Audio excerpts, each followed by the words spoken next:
अस्सलामुअलैकुम। पयाम रमज़ान में खुश आमदीद। मैं हूँ आपकी मेज़बान महविश निसार। आज 15 रमज़ान है और रमज़ान मुबारक आज आधा हो चुका है, आधे दिन रह गए हैं, बाकी आधा गुजर चुका है। और आज के दिन की जो अहम बात है वो ये भी है कि इमाम हसन अलैहिस्सलाम जो हैं उनका यौम विलादत भी है। आप हज़रत अली मुर्तज़ा करमुल्लाह वजह के आंगन में आज तशरीफ़ लाए थे और आपकी जो पैदाइश है उसे नबी करीम सल्लल्लाहु अलैहि वसल्लम जो हैं वो बहुत खुश हुए, क्योंकि ये के बाद दीगरे जब नबी करीम सल्लल्लाहु अलैहि वसल्लम के दो साहबजादे इस दुनिया से रुखसत हुए तो मुशरिकीन आपको सदमा पहुंचाने के लिए, दुख देने के लिए तरह तरह की बातें किया करते थे। लेकिन जब इमाम हसन रज़ियल्लाहु तआला अन्हु तशरीफ़ लाए तो आपके दिल को बहुत हौसला भी हुआ, खुशी भी हुई, क्योंकि हर इंसान की नस्ल जो है वो उसके बेटे से आगे चलती है। लेकिन अल्लाह ने कुछ इस तरह से ये सिलसिला शुरू किया कि आपके नवासों से आपका जो है वो नाम दुनिया में आगे बढ़ाया गया और आपको ये खुशी भी मिली कि अगर आपके बेटे दुनिया से रुखसत हो गए थे तो अल्लाह ताला ने दोनों बच्चे जो हैं वो हज़रत अली मुर्तज़ा रज़ियल्लाहु तआला अन्हु के घर भेजे। हज़रत इमाम हसन और हज़रत इमाम हुसैन की हम बात कर रहे हैं, तो आज इस हवाले से भी इस बात करेंगे ट्रांसमिशन में। लेकिन जो हमारा दीन और दुनिया के हवाले से मौजू है वो है रिश्तेदारों और हमसायों के हुकूक, उनकी क्या अहमियत है, रिश्तेदारों के हम पर कितना हक़ होता है या हमसायों का हम पर कितना हक़ होता है। एक मिसाल कहा जाता है कि जी दूर के रिश्तेदारों से करीब के हमसाए बेहतर हैं। ये क्यों कहा जाता है, इसकी इस्लाम में क्या अहमियत है, हमारा मज़हब इस बारे में क्या कहता है। कहते हैं कि 40 घर तक हमसाए होते हैं तो उनके क्या हकूक़ हैं, कितना अहम है ये सब, और हम पर क्या ज़िम्मेदारियाँ लागू होती हैं। इन तमाम मौज़ूआत पर, इन तमाम सवालात पर बात करेंगे। राय मंजूर नासिर साहब हमारे साथ इन तमाम सवालों के जवाब देने के लिए हमेशा की तरह आज भी रोज़ाना की तरह बल्कि मौजूद हैं आज। लेकिन बाकायदा आगाज़ करेंगे हम जनाब तिलावत कलाम पाक से, और ये सादत आज हासिल कर रहे हैं कारी हसन रज़ा सियालवी। तो मैं उनसे रिक्वेस्ट करूँगी कि वो तिलावत का आगाज़ करें। अऊज़ु बिल्लाहि मिनश शैतानिर रजीम।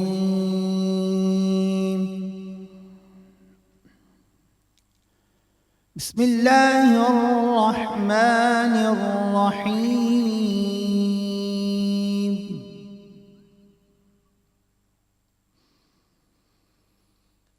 अर्रहमानु अल्लमल क़ुरआन ख़लक़ल इंसान अल्लमहुल बयान।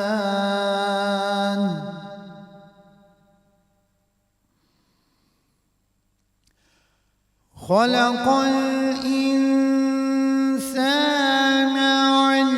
अल्लमहुल बयान। अश-शम्सु वल क़मरु बिहुस्बान।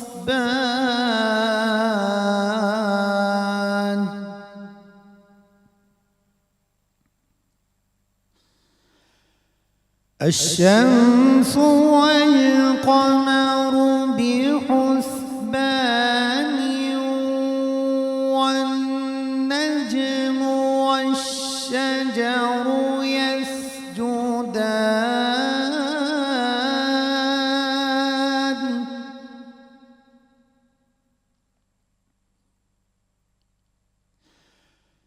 वस्समाअ